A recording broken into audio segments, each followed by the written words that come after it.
Magandang araw. Ako po si Mark Lester Dirag at ito po ang aking daily devotion. Bakit walang taong neutral, kaaway o kakampi? Na tinalakay po ni Pastor Russell Ocampo sa 365 Daily Devotion. Ang Bible verse po yung araw ay galing sa Ephesians chapter 2 verse 1 to 5.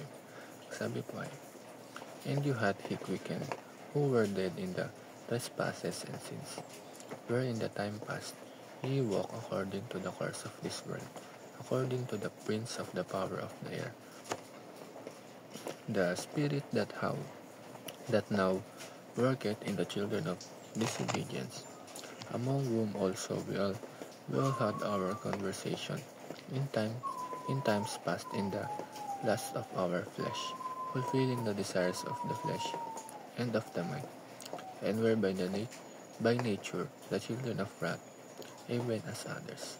But God, who is rich in mercy, for his great love, wherewith he loved us, even when we were dead in sins, hath quickened us together with Christ. By grace ye are saved." Ang pag-usapan natin ngayong araw is isang historical figure na nagngangalang Pelagius. Isa siyang British monk noong ika-5 siglo na nagturo ng idea na ang tao ay pinanganak na morally neutral.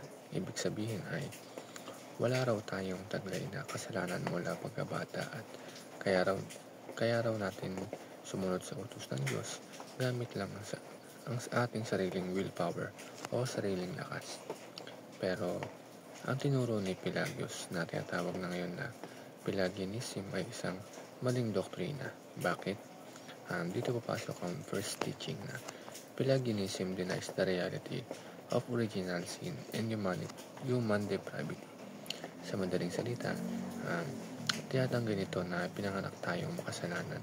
Pero kung babalikan natin ang sinasabi ng Bible verse sa Ephesians chapter 2, 1 to 5, malinaw na sinasabi doon na tayo ay dead in trespasses and sins. Ibig sabihin, hindi tayo neutral, patay tayong spiritual. Wala tayong kakayahang lumapit sa Diyos on our own.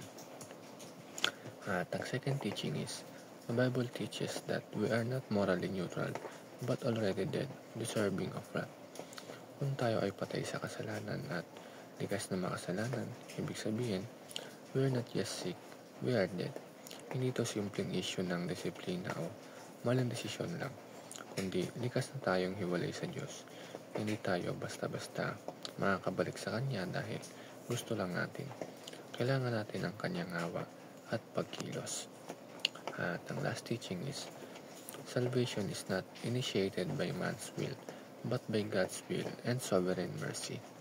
Sabi nga sa Ephesians chapter 4 to 5, "But God, who is rich in mercy, even when we were dead in sins, hath quickened us together with Christ."